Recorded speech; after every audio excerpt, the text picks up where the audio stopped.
ജീവധാര ജീവമൊഴി കാൽവരിനാഥന്റെ സ്നേഹമൊഴി തിരുനിറത്താൽ ജീവനേകും യേശുനാഥന്റെ ജീവമൊഴി ജീവധാര ജീവധാര ജീവധാര.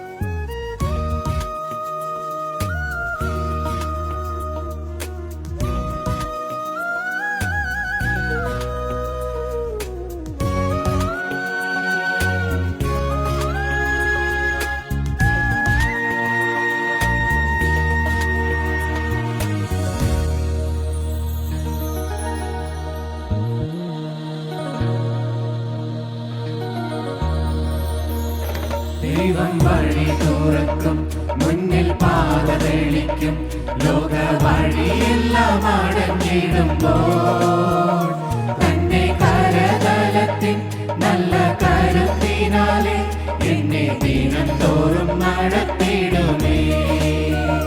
ദൈവം വഴി തുറക്കും, മുന്നിൽ പാത തെളിക്കും, ലോക വഴിയെല്ലാം അടഞ്ഞിടുമ്പോൾ തന്നെ കരതലത്തിൻ നല്ല കരുത്തിനാലെ എന്നെ ദിനം തോറും നടത്തിടുമേ.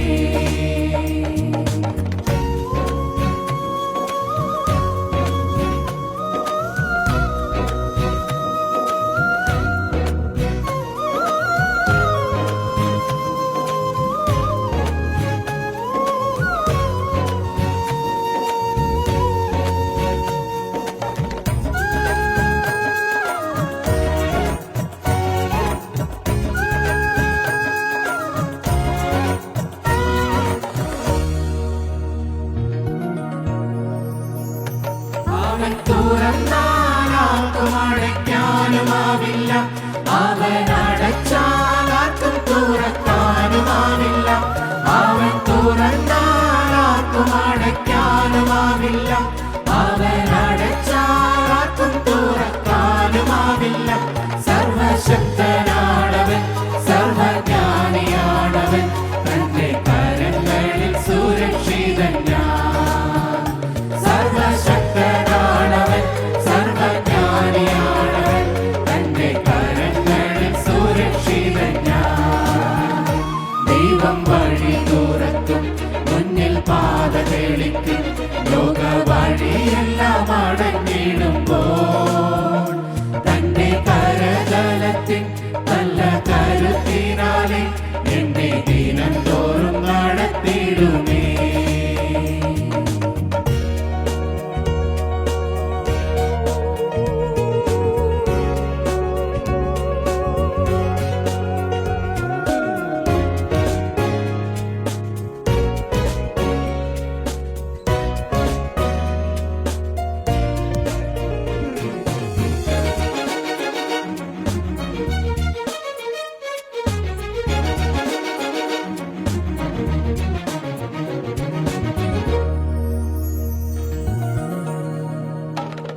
മുന്നിൽ ഭീതിയായി പ്രതികൂല കടലിരമ്പം, ഉള്ളിലാകുലം തിങ്ങും ജീവപടകിളക്കം. മുന്നിൽ ഭീതിയായി പ്രതികൂല കടലിരമ്പം, ഉള്ളിലാകുലം തിങ്ങും ജീവപടകിളക്കം. നാലാം യാമത്തിങ്കലും നാടൻ നടക്കുമവൻ, നടുക്കടലിലും വഴി തുറക്കും. നാലാം യാമത്തിങ്കലും നാടൻ നടക്കുമവൻ, നടുക്കടലിലും വഴി തുറക്കും. ദൈവം വഴി തുറക്കും, മുന്നിൽ പാത തെളിക്കും, ലോക വഴിയെല്ലാം അടഞ്ഞിടുമ്പോൾ തന്റെ കരതലത്തിൻ നല്ല കരുത്തിനാലെ എന്നെ ദിനം തോറും നടത്തിടുമേ.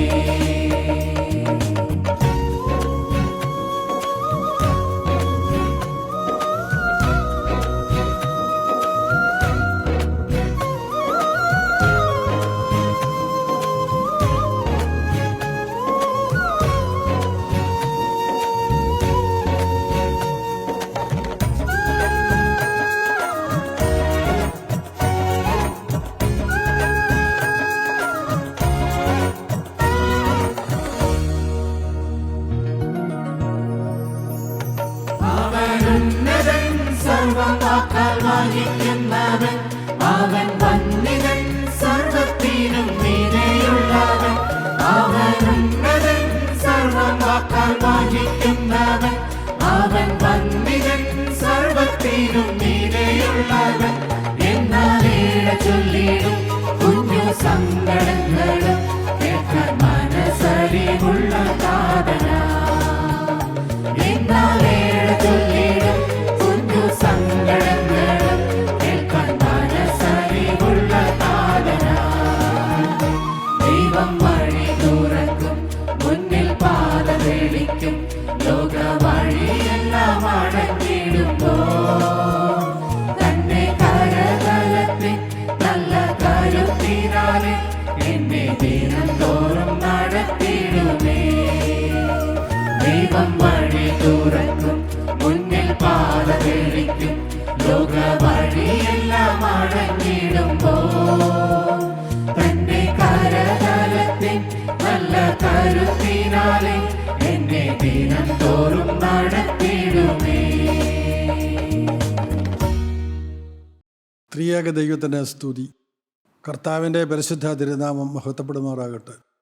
കർത്താവിനാൽ അനുഗ്രഹിക്കപ്പെട്ട വിശ്വാസികളുടെ സമൂഹത്തിന് യേശുക്രിസ്തുവിൻ്റെ അതിപരിശുദ്ധമായ നാമത്തിൽ എൻ്റെ സ്നേഹവന്ദനം.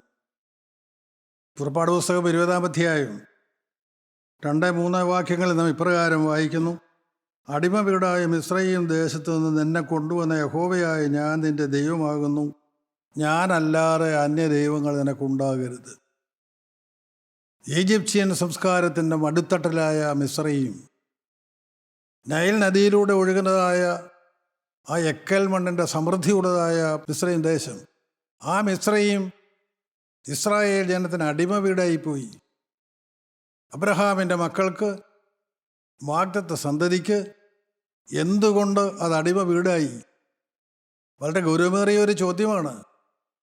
വളരെയേറെ ആഴത്തിൽ ചിന്തിക്കേണ്ടതായ വിഷയമാണ്. ദൈവം വാഗ്ദത്തം ചെയ്ത പാലും തേനും ഒഴുകുന്ന വാഗ്ദത്ത കനാൻ, അവിടേക്ക് പോകേണ്ടവനായ മനുഷ്യൻ മിസ്രൈമിലായിപ്പോയി. ഫറവോൻ സാത്താൻ്റെ പ്രതീകമാണ്. മിസ്രയീം സാത്താൻ്റെ തടവറയാണ്. വാഗ്ദത്ത സന്തതി ആ തടവറയിലായിപ്പോയി. എന്തുകൊണ്ട്? മനോഹരമായ ഈ ഭൂമിയെ ദൈവം മനുഷ്യന് വേണ്ടി സൃഷ്ടിച്ചു. ഈ പ്രപഞ്ചത്തെ മുഴുവനെയും ദൈവം മനുഷ്യന് വേണ്ടി സൃഷ്ടിച്ചു. ആകാശത്തിലും ഭൂമിയിലും സമുദ്രത്തിലുമുള്ള സകലത്തെയും ദൈവം മനുഷ്യന് കൊടുത്തു. ദൈവം മനുഷ്യനെ അനുഗ്രഹിച്ചു. ഉൽപ്പത്തി പുസ്തകം 1-ാം അധ്യായം 27-28 വാക്യങ്ങളിൽ ദൈവം മനുഷ്യന് കൊടുക്കുന്നതായ അനുഗ്രഹങ്ങളെക്കുറിച്ച് പറയുന്നുണ്ട്. ദൈവം തൻ്റെ സ്വരൂപത്തിൽ മനുഷ്യനെ സൃഷ്ടിച്ചു. ദൈവത്തിൻ്റെ സ്വരൂപത്തിൽ അവനെ സൃഷ്ടിച്ചു. ആണും പെണ്ണുമായി അവരെ സൃഷ്ടിച്ചു. ദൈവം അവരെ അനുഗ്രഹിച്ചു. നിങ്ങൾ സന്താനപുഷ്ടിയുള്ളവരായി പെരുകി ഭൂമിയിൽ നിറഞ്ഞ് അതിനെ അടക്കി സമുദ്രത്തിലെ മത്സ്യത്തിന്മേലും ആകാശത്തിലെ പർവ്വജാതിന്മേലും സകല ഭൂചര ജന്തുവിന്മേലും വാഴുവീനെന്ന് അവരോട് കൽപ്പിച്ചു. ദൈവം സകല അനുഗ്രഹങ്ങളും അവർക്ക് കൊടുത്തു. ഈ ഭൂമിയിൽ മാത്രമല്ല, ആകാശത്തിലും സമുദ്രത്തിലും ഭൂമിയിലുള്ള സകലത്തെയും സകല ജീവികളെയും അടക്കി രാജാവും രാജ്ഞിയുമായി വാഴുവാനുള്ള അധികാരം കൊടുത്തു. എല്ലാത്തിനു മേലും അനുഗ്രഹം കൊടുത്തു. പക്ഷേ ആ മനുഷ്യൻ ഇന്ന് സാത്താൻ്റെ അടിമയായി ജീവിക്കുന്നു. മിസ്രൈമിൻ്റെ അടിമയായി ജീവിക്കുന്നു. എന്തുകൊണ്ട്? ദൈവജനമേ, കാലത്തീവെങ്കിൽ ദൈവം അബ്രഹാമിനെ വിളിച്ചു. കാലദേവട്ടണമായ ഊരിൽ നിന്ന് വിളിച്ചു. വിഗ്രഹാരാധിയായ അബ്രഹാമിനെ വിളിച്ചു. വിഗ്രഹാരാധന കൊണ്ട് നിറഞ്ഞിരുന്ന ദേശത്തു നിന്ന് ദൈവം വിളിച്ചു. ഞാനിതെല്ലാം പറയുമ്പോൾ ഇന്നത്തെ തലമുറയെ വാസ്തവത്തിൽ ഞാൻ കണ്ടുകൊണ്ടാണ് ഇത് പറയുന്നത്. ദൈവം ആശയോടെ അബ്രഹാമിനെ വിളിച്ചു. സ്തോത്രം. അബ്രഹാമിൻ്റെ കഴിഞ്ഞകാല ജീവിതങ്ങളിൽ ദൈവത്തിന് അറിയാൻ പാടില്ലാഞ്ഞിട്ടല്ല അബ്രഹാം വിഗ്രഹാരാധിയായി ജീവിച്ചത്. വിഗ്രഹങ്ങൾ ഉണ്ടാക്കി വിൽക്കുന്നവനായ, ദൈവത്തെ വേദനിപ്പിക്കുന്ന തൊഴിൽ ചെയ്യുന്നവനായ അബ്രഹാമിനെയാണ് ദൈവം വിളിച്ചത്. ദൈവം ആശയോടെ അവനെ വിളിച്ചു. തന്നെ വിളിക്കുന്ന ദൈവമാണ് എന്ന ബോധ്യം കിട്ടിയ അബ്രഹാം ദൈവത്തിൻ്റെ വിളി കേട്ട് ഇറങ്ങി പുറപ്പെട്ടു. അത് മാനുഷികമല്ല, മാനുഷിക ബുദ്ധി കൊണ്ട് ആലോചിച്ചിട്ടല്ല. മാനുഷിക ബുദ്ധി കൊണ്ട് ആലോചിച്ചാൽ അബ്രഹാമിന് പുറപ്പെടുവാൻ കഴിയുകയില്ല. ആ ദൈവസ്വരം അബ്രഹാം കേട്ടു. അത് ദൈവമാണ് തന്നെ വിളിക്കുന്നില്ല. ബോധ്യം കിട്ടി അബ്രഹാം ഇറങ്ങി പുറപ്പെട്ടു. എന്നാൽ ആ അബ്രഹാമിൻ്റെ ജീവിതത്തിൽ ദൈവം നടത്തുന്ന വഴികളിലൂടെ നടന്ന അബ്രഹാമിന് എന്താണ് പറ്റിയത്? ഉൽപ്പത്തി പുസ്തകം 12-ാം അധ്യായം 13-ാം വാക്യം നാം വായിക്കുമ്പോൾ ഇങ്ങനെയാണ് കാണുന്നത്: നീ എൻ്റെ സഹോദരി എന്ന് പറയണമെന്നാൽ നിന്റെ നിമിത്തം എനിക്ക് നന്മ വരികയും ഞാൻ ജീവിച്ചിരിക്കുകയും ചെയ്യും. അബ്രഹാം വ്യാജത്തിലേക്ക് പോവുകയാണ്. അബ്രഹാം ദൈവ ഭയമില്ലാത്തവനായി സ്വന്തം ബുദ്ധിയിൽ ആലോചിച്ചുകൊണ്ട് ചെയ്യുകയാണ്. അബ്രഹാം പാർക്കുന്ന ദേശത്ത് കഠിനമായ ക്ഷാമം വന്നു. അതിന് മുന്നറിയിപ്പായിരുന്നു. ഞാൻ ദൈവ വഴി വിട്ടു എന്ന് അബ്രഹാം തിരിച്ചറിയേണ്ടതായിരുന്നു. പക്ഷേ അബ്രഹാം തിരിഞ്ഞില്ല. അബ്രഹാമിന് അരുളപ്പാടുകൾ ലഭിക്കാതെയായി, ദൈവിക പ്രത്യക്ഷതയില്ലാതെയായി, ദൈവശബ്ദം അബ്രഹാം കേൾക്കാതെയായി. പക്ഷേ അബ്രഹാം അതൊന്നും തിരിച്ചറിഞ്ഞില്ല. അബ്രഹാം ഒരു മന്ദബുദ്ധിയെപ്പോലെ ജീവിക്കുകയാണ്. ഈ ലോകത്തിലാണ് അബ്രഹാമിൻ്റെ കണ്ണുകൾ പോയത്. എന്തുകൊണ്ടാണ്? അബ്രഹാം ആലോചന ചോദിച്ചത് ദൈവത്തോടല്ല, താൻ താമസിക്കുന്ന സ്ഥലത്ത് ക്ഷാമം വന്നപ്പോൾ അബ്രഹാം ആലോചന ചോദിച്ചത് സ്വന്തം ഭാര്യയോടാണ്. ഭാര്യ പറഞ്ഞത് കേട്ട് അബ്രഹാം സമൃദ്ധിയുള്ളതായ മിസ്രൈമിലേക്ക് പോയി. ദൈവജനമേ, നമ്മുടെ ഓരോ സ്റ്റെപ്പുകളും നാം സൂക്ഷിക്കേണ്ടതാണ്. ദൈവം നമ്മെ വഴി നടത്തുന്നുണ്ടെങ്കിൽ നാം ഇടത്തോട്ടോ വലത്തോട്ടോ ഒരു ചൂട് മാറുവാൻ ദൈവം സമ്മതിക്കുകയില്ല. നീ ഇടത്തോട്ടോ വലത്തോട്ടോ മാറിയാൽ മകനെ മകളെ വഴി ഇതാകുന്നു, ഇത് നടന്നുകൊള്ളു എന്നുള്ള ശബ്ദം പിന്നിൽ നിന്ന് കേൾക്കും. മനോഹരമായി അവൻ വഴി നടത്തും. പക്ഷെ അബ്രഹാം ദൈവശബ്ദത്തിന് കാത്തു നിൽക്കാതെ, ദൈവഹിതം തിരിച്ചറിയാതെ അബ്രഹാം ഭാര്യയുടെ ആലോചന കേട്ട് ഈ ലോകത്തിലെ സമൃദ്ധിയുള്ളതായ ആ മിസ്രൈമിലേക്ക് അബ്രഹാം പോയി. എന്ത് സംഭവിച്ചു? നാം വായിക്കുന്നു, അബ്രഹാം പോയ വഴിയിൽ തന്നെ പ്രാണഭയത്തിലായി.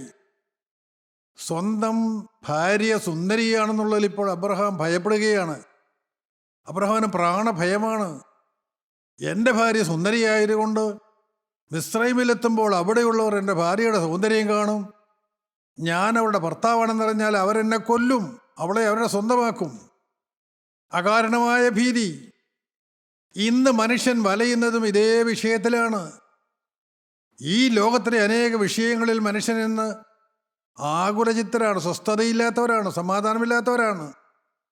അല്പസമാധാനം കിട്ടുന്നതിന് വേണ്ടി കൃത്രിമമാർഗങ്ങൾ ഉപയോഗിക്കുന്നു. എല്ലാം ലോകവും അതിൻ്റെ മോഹങ്ങളുമാണ്. എല്ലാം ജഡീക ഇമ്പങ്ങളാണ്. മനുഷ്യൻ തിരിച്ചറിയുന്നില്ല. ഒരു വിശ്വാസിയുടെ ജീവിതത്തിൻ്റെ അടിസ്ഥാന പ്രമാണം എബ്രായലേഖനം 12-ാം അധ്യായത്തിന് 4-ാം വാക്യത്തിലുണ്ട്: നിങ്ങൾ പാപത്തോട് പോരാടുന്നത് നിങ്ങൾ പ്രാണത്യാഗത്തോളം എതിർത്ത് നിൽക്കണം. പാപത്തോട് പോരാടുന്ന കാര്യത്തിൽ പ്രാണത്യാഗത്തോളം ഒരു വിശ്വാസി എതിർത്ത് നിൽക്കണം. മരിക്കേണ്ട വന്നാലും പാപത്തിലേക്കില്ല, പാപം തൊടാൻ സമ്മതിക്കുകയില്ല. അങ്ങനെ വേർപാട് ആചരിക്കേണ്ടവനാണ് ഓരോ വിശ്വാസിയും. അബ്രഹാം മറന്നുപോയി, മിസ്രൈമിലേക്ക് പോയി. ദൈവമില്ലാത്ത വെറും പുറജാതികൾ വസിക്കുന്ന ആ ഫറവോന്റെ ആധിപത്യത്തിലുള്ള മിസ്രൈമിലേക്ക് അബ്രഹാം പോയി. എന്തുണ്ടായി? അതാണ് നാം തുടർന്ന് വായിക്കുന്നത്. അബ്രഹാം സ്വന്തം ആലോചന ബുദ്ധി പറഞ്ഞു കൊടുത്തു ഭാര്യയ്ക്ക്: നീ എൻ്റെ സഹോദരി എന്ന് പറയണം, എന്നാൽ നിന്റെ നിമിത്തം എനിക്ക് നന്മ വരികയും ഞാൻ ജീവിച്ചിരിക്കുകയും ചെയ്യും. നീ എൻ്റെ സഹോദരിയാണ് എന്നൊക്കെ പറഞ്ഞാൽ എന്നെ കൊല്ലണ്ടല്ലോ, നിന്നെ കൊണ്ടുപോയാലും എന്നെ കൊല്ലണ്ടല്ലോ, എനിക്ക് നന്മ വരും.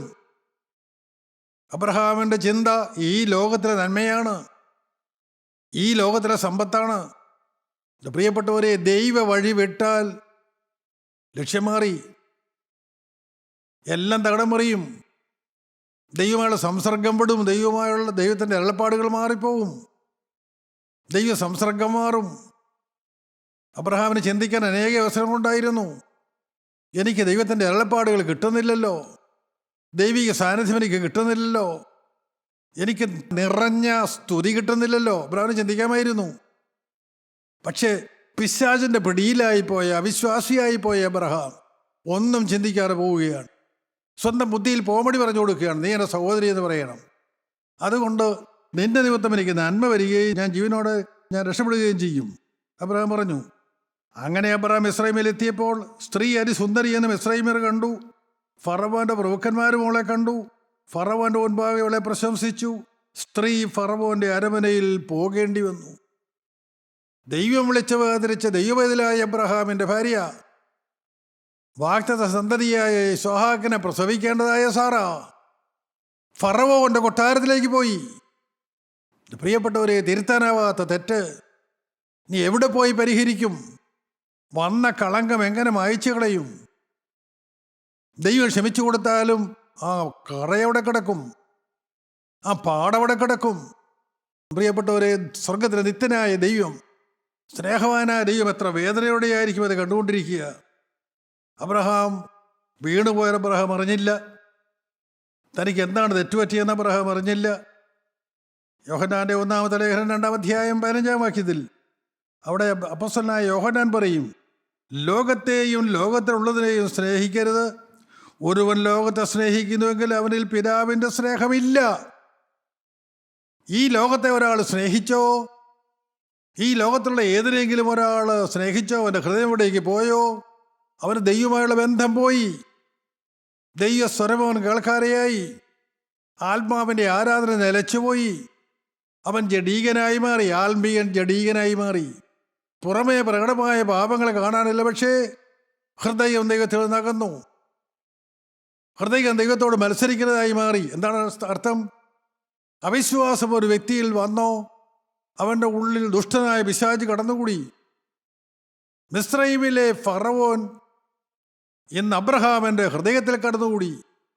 തിരിച്ചറിയുന്നെല്ലാവരും, ജീവനുള്ള ദൈവത്തോട് മത്സരിക്കുന്ന ഫറവോന്റെ ആത്മാവ് അബ്രഹാമിൻ്റെ ഹൃദയത്തിലിരിക്കുന്നു. അബ്രഹാം ദൈവത്തിൻ്റെ വേദന തിരിച്ചറിഞ്ഞില്ല. അബ്രഹാം മിസ്രൈമിൽ പാർക്കുന്നു. അബ്രഹാമിൻ്റെ ഭാര്യയായ സാറ ഫറവോന്റെ അരമനയിൽ ഫറവോന്റെ ഭാര്യയായി ജീവിക്കുന്നു. എൻ്റെ പ്രിയപ്പെട്ടവർ, ഒരു ദൈവത്തിൽ ചേർന്നതല്ല. കൊരിന്ത്യർക്കെഴുതിയ 2-ാമത്തെ ലേഖനം 6-ാം അധ്യായം 14-ാം വാക്യത്തിൽ നിങ്ങൾ അവിശ്വാസികളോട് ഇണയപ്പില്ലാപ്പിണ കൂടരുത്. നീതിക്കും അധർമ്മത്തിനും തമ്മിൽ എന്തോ ഒരു ചേർച്ച, വെളിച്ചത്തിന് ഇരുളിനോട് എന്തോ ഒരു കൂട്ടായ്മ. നിങ്ങൾ അവിശ്വാസികളോട് ഇണയല്ല പിണ കൂടരുത്. വ്യക്തമായ വചനമാണ്. പ്രിയപ്പെട്ടവരേറെ അബ്രഹാമിന് അറിയാവുന്ന സത്യമാണ്. ഈ ഭൂമിയെ ദൈവം നശിപ്പിക്കുമ്പോൾ നോഹയുടെ കാലത്ത് നോഹയും നോഹയുടെ കുടുംബവും മാത്രമേ രക്ഷപ്പെട്ടുള്ളൂ. നോഹ ഒരാളെ മാത്രമേ ദൈവം നീതിമാനായി കണ്ടുള്ളൂ. എന്നാൽ നോഹയുടെ കെയർ ഓഫിൽ നോഹ പറയുന്നത് സത്യമാണെന്ന് വിശ്വസിച്ചതുകൊണ്ട് നോഹയുടെ കുടുംബത്തെയും ദൈവം രക്ഷിച്ചു. ആ 8 പേരെ ദൈവം പെട്ടകത്തിൽ രക്ഷപ്പെടുത്തി. ബാക്കി എല്ലാവരും നശിച്ചുപോയി. ആ നോഹയ്ക്ക് 3 മക്കളാണ് ഉണ്ടായിരുന്നത്.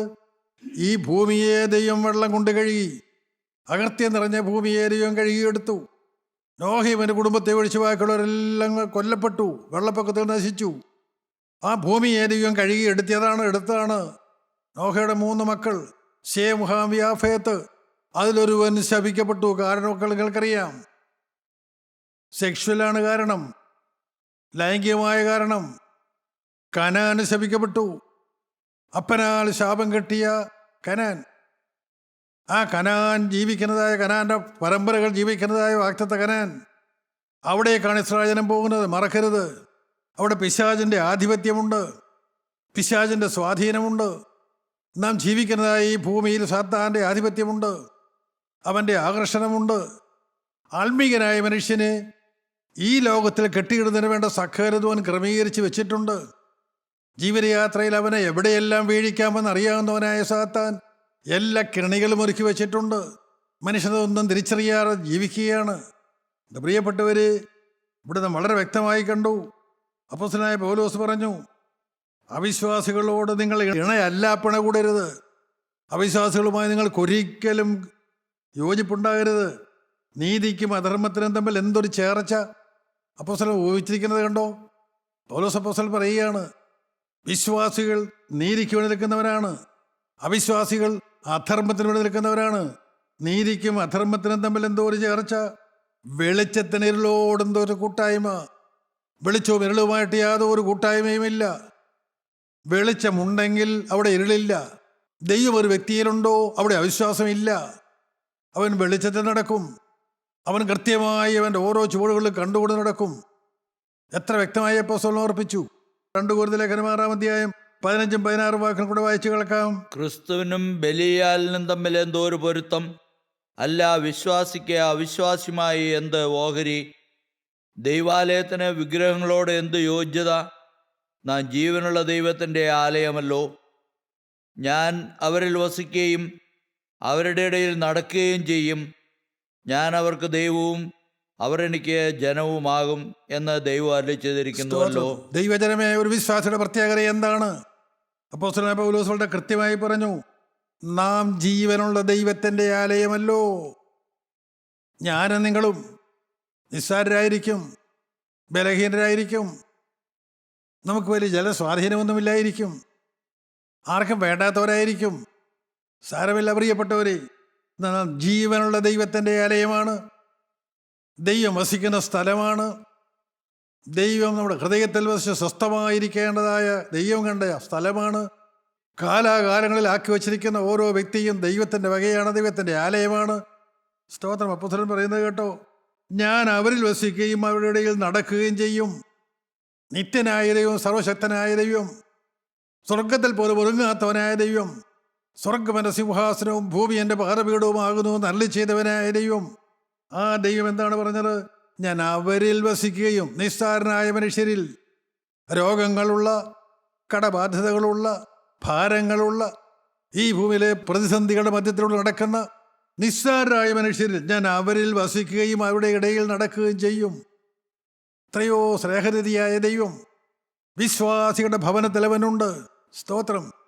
ഒരു വിശ്വാസിയുടെ ഊണമേശയിൽ ദൈവമുണ്ട്, ദൈവിക സാന്നിധ്യമുണ്ട്. സംശയിക്കേണ്ട പ്രിയപ്പെട്ടവരെ, ഞാൻ അവരിൽ വസിക്കുകയും ഞാൻ അവരുടെ ഇടയിൽ നടക്കുകയും ചെയ്യും. അവരുടെ സകല പ്രശ്നങ്ങൾ ഞാൻ അറിയും. ഞാൻ അവരെ കൈപിടിച്ച് വഴി നടത്തുന്ന ദൈവത്തിൻ്റെ വാഗ്ദത്തമാണ്. ഓരോ ദൈവമക്കളും അത് അനുഭവിക്കുന്നില്ലേ? അനുഭവിക്കുന്ന ദൈവമക്കളുടെ കാര്യം സാക്ഷ്യത്തോടെ പറയുന്നില്ലേ? എന്തുകൊണ്ട് വിശ്വസിച്ചുകൂടാ? ഒരുത്തിന് സാധിച്ചാൽ എനിക്ക് സാധിക്കും. എന്തുകൊണ്ട് നിങ്ങൾ വിശ്വസിക്കുന്നില്ല?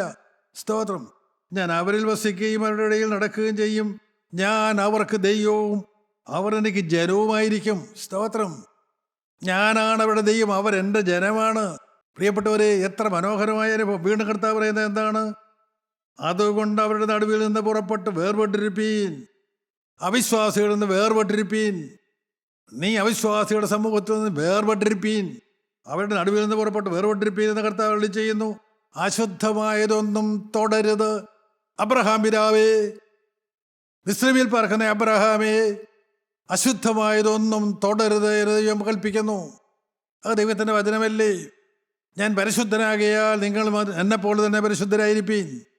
ഞാൻ വിശുദ്ധനാകിയാൽ നിങ്ങൾ വിശുദ്ധരായിരിപ്പീൻ. ദൈവത്തിൻ്റെ വചനം അതല്ലേ? കർത്താവിൻ്റെ മക്കൾ അങ്ങനെ തന്നെ ആയിരിക്കണ്ടേ? അശുദ്ധമായതൊന്നും തൊടരുത്. എന്നാൽ ഞാൻ നിങ്ങളെ കൈക്കൊണ്ട് നിങ്ങൾക്ക് പിതാവും നിങ്ങൾ എനിക്ക് പുത്രന്മാരും പുത്രിമാരുമായിരിക്കും. ദൈവം അപ്പനും. ഇതാ, നിങ്ങൾ എനിക്ക് പുത്രന്മാരും പുത്രിമാരും, നിങ്ങൾ എൻ്റെ മക്കളുമായി തീരുന്നത് എപ്പോഴാണ്? അശുദ്ധിയെ തൊടാർ വേർപെട്ട് നിൽക്കുന്നവരാണ് അവൻ്റെ മക്കൾ. സ്തോത്രം. സഹോദര സഹോദരി എന്ന ദൈവത്തിൻ്റെ വചനം കേൾക്കുന്ന ദൈവവൈതലേ, സ്വർഗസ്വനായ ഞങ്ങളുടെ പിതാവേ എന്ന് പ്രാർത്ഥിക്കുന്ന നിന്റെ പ്രാർത്ഥന ആര് കേൾക്കും? നീ മുറുക്കി തൊപ്പിയിട്ട് വായി വെള്ളം ഒഴിച്ചിട്ട് സ്വർഗസ്വനായ പിതാവേ എന്ന് പ്രാർത്ഥിച്ച പ്രാർത്ഥന ദൈവത്തിൽ എത്തുമോ? ശാന്തമായി ചിന്തിക്ക്. എല്ലാം ഒരു വെള്ളത്തുണി കൊണ്ട് മൂടിയിട്ട് ഭക്തിയുടെ വേഷം കെട്ടി പരിശുദ്ധന്മാരായ പിതാക്കന്മാർ പറഞ്ഞ പ്രാർത്ഥന ഉരുവിട്ടാൽ നീ ആ സ്വർഗത്തിലെ അപ്പൻ്റെ മകനാകുമോ, മകളാകുമോ? ചടങ്ങ് കൊണ്ടും ആചരണം കൊണ്ട് ദൈവം സന്തോഷിക്കുമോ? എപ്പോഴാണ് ദൈവത്തിൻ്റെ മക്കളായി തീരുന്നത്? ദൈവം എൻ്റെ അപ്പനായി തീരുന്നത് എപ്പോഴാണ്? എപ്പോഴാണ്? അശുദ്ധമായതൊന്നും തൊടരുത്. എന്നാൽ ഞാൻ നിങ്ങളെ കൈക്കൊണ്ട് നിങ്ങൾക്ക് പിതാവും നിങ്ങൾ എനിക്ക് പുത്രന്മാരും പുത്രിമാരുമായിരിക്കും. സ്വർഗത്തിലെ ദൈവത്തെ അപ്പ എന്ന് വിളിക്കണമെങ്കിൽ, സ്വർഗസ്വനായ ഞങ്ങളുടെ പിതാവ് എന്ന കുടുംബമായി ഇരുന്നുകൊണ്ട് പ്രാർത്ഥിക്കണമെങ്കിൽ, ആ പ്രാർത്ഥന ദൈവം കേൾക്കണമെങ്കിൽ അശുദ്ധമായതൊന്നും തൊടരുത്. നിങ്ങൾക്ക് തീരുമാനിക്കാൻ മനസ്സുണ്ടോ? സ്വർണ്ണമെടുക്കാൻ മനസ്സുണ്ടോ? ഈ വചനം കേട്ടുകൊണ്ട് ദൈവം ഇതിൽ നിന്റെ കുടുംബത്തിൻ്റെ അനുഗ്രഹത്തിന്, നിത്യനരകം ഒഴിവാകുന്നതിന് ഇപ്പോൾ ദൈവത്തോട് നിനക്കൊരു വാക്ക് പറയാമോ? കർത്താവേ, വന്നതെല്ലാം വന്നുപോയി, ഇനി അശുദ്ധിലേക്ക് ഞാൻ പോവുകയില്ല, അശുദ്ധമായതൊന്നും തൊടുകയില്ല. കർത്താവേ, എന്നെ ഞാൻ കൈക്കൊള്ളണമേ, നിന്റെ മകനായി നിന്റെ മകളായി എന്നെ ചേർക്കണമേ. ആരെല്ലാം പ്രാർത്ഥിക്കാനുണ്ട്, ആരെല്ലാം സമർപ്പിക്കാനുണ്ട്? പ്രിയപ്പെട്ടവരെ, 1 കൊരിന്ത്യർ ലേഖനം എടുക്കാം. 1 കൊരിന്ത്യർ ലേഖനം 6-ാം അധ്യായം അതിൻ്റെ 13-ാമത്തെ വാക്യത്തിൽ നിന്ന് ഇപ്രകാരം വായിക്കുന്നു: ഭോജ്യങ്ങൾ വയറ്റിനും വയറ് ഭോജ്യങ്ങൾക്കുമുള്ളത്, എന്നാൽ ദൈവം ഇതിനെയും അതിനെയും ഇല്ലായ്മയാക്കും. ശരീരമോ ദുർനടപ്പിനല്ല കർത്താവിനത്രേ. കർത്താവ് ശരീരത്തിനും. വിശ്വാസി, നിന്റെ ശരീരം, നിന്റെ ഈ മൺമയമായ ശരീരം, നിന്റെ ഈ ബലഹീനമായ ശരീരം, വിശപ്പും ദാഹവും ക്ഷീണവുമുള്ള ശരീരമോ ദുർനടപ്പിനല്ല കർത്താവിനത്രേ. നിന്റെ ശരീരം ദൈവത്തിൻ്റെ ആലയമായ ദൈവം മെനഞ്ഞിരിക്കുന്നതായ നിന്റെ ശരീരം ദൈവമാശയോടെ വെച്ച് പിടിപ്പിച്ച് വളർത്തി വളമിട്ട് വെള്ളം കോരി വളർത്തിക്കൊണ്ടുവരുന്ന നിന്റെ ശരീരം, ആ ശരീരം അശുദ്ധിക്കല്ല, തിന്മയ്ക്കല്ല, ദുർനടപ്പിനല്ല, കർത്താവിനത്രേ. കർത്താവിൻ്റെ ശരീരത്തിനും എത്ര പേർക്ക് ഉറപ്പുണ്ട്? എൻ്റെ ശരീരം കാക്കാൻ എനിക്കൊരു ദൈവമുണ്ട്. എൻ്റെ ദൈവം എൻ്റെ ശരീരത്തെ കാത്തുകൊള്ളും. എനിക്ക് വേണ്ടത് അവൻ തന്നുകൊള്ളും. എൻ്റെ പ്രിയപ്പെട്ടവർ, ഈ ദൈവത്തിൽ വിശ്വസിച്ചുകൊണ്ട്, ഈ ദൈവത്തിങ്ങൾ തങ്ങളെ തന്നെ അർപ്പിച്ചുകൊണ്ട് ജീവിച്ച എത്രയോ പിതാക്കന്മാർ നമുക്കുണ്ട്. മോശ ഈ ഭൂതലത്തിലുള്ള ഏറ്റവും വലിയ സൗമ്യനായ മനുഷ്യനായിരുന്നില്ലേ? അങ്ങനെ വേറൊസം പറയുന്നില്ലേ? അങ്ങനെ ദൈവം സാക്ഷിച്ചില്ലേ? ആ മനുഷ്യനെ ദൈവം തിരഞ്ഞെടുത്ത് എന്തിന്? ലക്ഷോപലക്ഷം ഇസ്രായേൽ ജനത്തെ മിസ്രൈമിൽ നിന്ന് വാഗ്ദത്തകനാലെത്തിക്കാൻ ദൈവം ആ മോശയെ തിരഞ്ഞെടുത്തു. ആ മോശയിലൂടെ ദൈവം ജനത്തെ നടത്തി. മോശക്കറിയാമായിരുന്നു ദൈവം എന്നെ ഉപയോഗിക്കുമ്പോൾ ഞാൻ ദൈവത്തിന് വേണ്ടി നിൽക്കേണ്ടവനാണ് എന്ന്. ആ മോശയെ ദൈവം സീനായി പർവ്വതത്തിലേക്ക് വിളിച്ചില്ലേ? ബലഹീനായ മനുഷ്യൻ മിസ്രയീം വിട്ടോടി അങ്ങ് മിദ്യാനിൽ ഇത്രോവിൻ്റെ മകളെ വിവാഹം കഴിച്ച ഇത്രോവിൻ്റെ ആടുകളെ മേയിച്ചുകൊണ്ട് സീനായി മലഞ്ചരയിലൂടെ നടന്നവനായ ആ മോശയെ ദൈവം വിളിച്ചില്ലേ? ആ മോശ ദൈവത്തിലേക്ക് കയറി ചെന്നില്ലേ? സീനായി പർവ്വതത്തിൽ ദൈവത്തിൻ്റെ സന്നിധിയിൽ മോശ ഇരുന്നില്ലേ? മോശം പൊറിച്ചോറുമായിട്ടാണോ പോയത്? അല്ലല്ലോ. അല്ല പ്രിയപ്പെട്ടവരെ, അല്ല. വിശ്വാസം മാത്രം കൈമുതലായി പോയി സീനായി പർവ്വതത്തിലേക്ക് പോയി. ദൈവത്തിൻ്റെ സന്നിധിയിൽ ഈ മോശ 40 രാവും 40 പകലും ഭക്ഷണമില്ലാതെ വെള്ളമില്ലാതെ അവിടെ ഇരുന്നു. മോശയ്ക്ക് എന്ത് പറ്റി? മോശയ്ക്ക് എന്തെങ്കിലും ക്ഷീണം പറ്റിയോ? ഞങ്ങൾ എന്ത് തിന്നും, ഞങ്ങൾ എന്ത് കുടിക്കും എന്ന് ജീവനായിക്കൊണ്ടും എന്ത് ധരിക്കുമെന്ന് ശരീരത്തിനായിക്കൊണ്ടും വിചാരപ്പെടുന്നത് ആര്? ഈ ലോകത്തിൽ ദൈവമില്ലാത്ത മനുഷ്യൻ, ദൈവം നടത്തുമെന്ന് വിശ്വസിക്കാത്ത മനുഷ്യൻ, അവിശ്വാസിയായ മനുഷ്യൻ, ദുഷ്ടന ഹൃദയത്തിൽ ഇടം കൊടുത്ത മനുഷ്യൻ. ആ മോശയെ 40 ദിവസം ദൈവസ്ഥനിൽ ഇരുന്നിട്ട് ഇറങ്ങി വന്നപ്പോൾ ജനം എന്ത് പറഞ്ഞു? അയ്യോ മോശേ, ഞങ്ങൾക്ക് നിന്റെ മുഖത്ത് നോക്കാൻ വയ്യ, നിന്റെ മുഖത്തേക്കൊക്കെ നോക്കാൻ വയ്യ, ഞങ്ങൾക്ക് നോക്കാൻ പേടിയാണ്, ഉടൻ തേജസ്സാണ്. മോശയെ മൂടുവെടുത്ത് തൻ്റെ മുഖം മൂടി. എൻ്റെ പ്രിയപ്പെട്ടവർ, മനുഷ്യനെ നടത്തുന്നത് ആരാണ്? അവൻ്റെ ശരീരത്തെ പോഷിപ്പിക്കുന്നത് ആരാണ്? അവന് ശക്തി പകരുന്നത് ആരാണ്?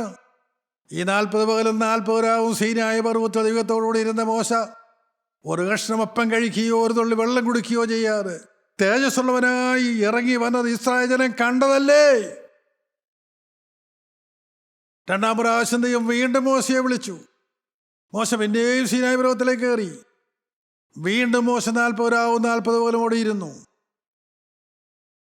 ന്യായപ്രമാണമില്ലാതെ, വ്യവസ്ഥകളില്ലാതെ, യാതൊരു ദൈവഭയവുമില്ലാതെ ജീവിക്കുന്ന ജനത്തിന് ന്യായപ്രമാണ കൽപ്പനകളുമായി മോശ ഇറങ്ങി വന്നു. 2 കൈയിലും ദൈവമുണ്ടാക്കിയ കൽപ്പനയിൽ ദൈവമെടുത്തതായ ദൈവത്തിൻ്റെ തിരുവചനവുമായി മോശ ഇറങ്ങി വരുമ്പോൾ കാണുന്നത് എന്താണ്?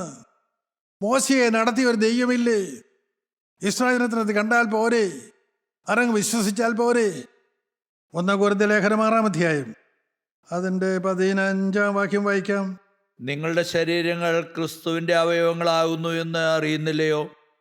ക്രിസ്തുവിൻ്റെ അവയവങ്ങളെ ഞാൻ എടുത്ത് വേശ്യയുടെ അവയവങ്ങളാക്കാമോ? തലയാകുന്ന ക്രിസ്തു, ആ ക്രിസ്തുവിൻ്റെ ശരീരമാകുന്ന സഭ, അതേ ബന്ധത്തിലുള്ള സഭ, അതേ രക്തമല്ലേ ഒഴുകുന്നത്? തലയുടെ ആജ്ഞയല്ലേ ഓരോ അവയവങ്ങളും അനുസരിക്കുന്നത്? ഏതവയവവും അനുസരിക്കുന്നത് തലയുടെ ആജ്ഞപ്രകാരമാണ്. ആണോ പ്രിയപ്പെട്ടവർ? ദൈവഹിതം തിരിച്ചറിഞ്ഞിട്ടാണോ നാം ജീവിക്കുന്നത്? ഇന്നത്തെ തലമുറയിൽ നമ്മുടെ ഓരോ ചുവടുവെപ്പുകളും ദൈവം പ്രസാരിക്കുന്നതാണോ? ദൈവം ഒരു ടിക്കറ്റ് തരുന്നുണ്ടോ? ദൈവം പ്രസാരിക്കുന്നുണ്ടോ? നീ മുന്നോട്ട് വയ്ക്കുമെന്ന് പറയുന്നുണ്ടോ? അത് കേട്ടുകൊണ്ടാണോ നാം പോകുന്നത്? വേശ്യയോട് പറ്റിച്ചേരുന്നവൻ അവളുമായി ഏക ശരീരമാകുന്നുവെന്ന് വേശ്യയോട് പറ്റിച്ചേരുന്നവൻ അവളുമായി ഏക ശരീരമായി തീരുമെന്നുണ്ടല്ലോ. സത്യമല്ലേ പ്രിയപ്പെട്ടവരെ? ഞാൻ ആരോട് പറ്റിച്ചേരുന്നുവോ അതാണ് എനിക്ക് കിട്ടുന്നത്. ഞാൻ കർത്താവായ യേശുക്രിസ്തുവിനോട് പറ്റിച്ചേർന്ന് നിന്നാൽ അവൻ്റെ ആത്മാവിനെ ഞാൻ പ്രാപിക്കുകയാണ്, അവൻ്റെ വിശുദ്ധി ഞാൻ പ്രാപിക്കുകയാണ്. അബ്രഹാം പിതാവേ, നിന്റെ ഭാര്യ ഇപ്പോൾ എവിടെ? അവൾ എന്തുകൊണ്ട് ഫറവോന്റെ കൊട്ടാരത്തിൽ പോയി? നിന്റെ ആലോചനയല്ലേ? തിരുത്താൻ സമയമായോ? ദൈവജനമേ, നമുക്ക് ശാന്തമായി നമ്മെ തന്നെ താഴ്ത്തി കൊടുക്കാം. ഈ സമയം നമുക്ക് കർത്താവിൻ്റെ സന്നിധിയിലേക്ക് നമുക്ക് തന്നെ വരാം. നമുക്ക് നമ്മെ വിനയപ്പെടുത്താം. നമുക്ക് കർത്താവിനോടൊരു വാക്ക് പറയാം. കർത്താവേ, ഇതുവരെയും തെറ്റിപ്പോയ ഞാൻ ഇതാ അനുതാപവാക്യങ്ങളോടെ സന്നിധിയിലേക്ക് വരുന്നു. ഞാൻ നിന്നോടിപ്പോൾ ഒരു വാക്ക് മാത്രം പറയാം. കർത്താവേ, വന്നതെല്ലാം വന്നുപോയി. ഇനി പാപത്തിലേക്കില്ല, ഇനി പാപത്തിലേക്ക് നോക്കുകയില്ല, ഇനി പാപത്തിൽ തൊടുകയില്ല. ഞാനത് ആ പാപങ്ങളെ വെറുത്തുപേക്ഷിക്കുന്നു. എൻ്റെ സന്നിധിയിലേക്ക് വരുന്നു. എന്നെ കൈക്കൊള്ളണമേ, എന്നോട് മനസ്സറിയണമേ. എൻ്റെ എല്ലാ പാപങ്ങളെയും തിരുരക്തത്താൽ കഴുകണമേ, ശുദ്ധീകരിക്കണമേ. സൗജന്യമായ നീതീകരണം എനിക്ക് തരണമേ. വിശുദ്ധിയുടെ പാതയിലൂടെ എന്നെ നടത്തണമേ. കർത്താവേ, തേജസ്കരണത്തിലേക്ക് എന്നെ നയിക്കണമേ. രണ്ടാമത്തെ വരവിനായി ഒരുക്കണമേ, മാനവും മഹത്വത്തോടെ എടുക്കണമേ. യേശുക്രിസ്തുവിൻ്റെ അതിപരിശുദ്ധ നാമത്തിൽ തന്നെ.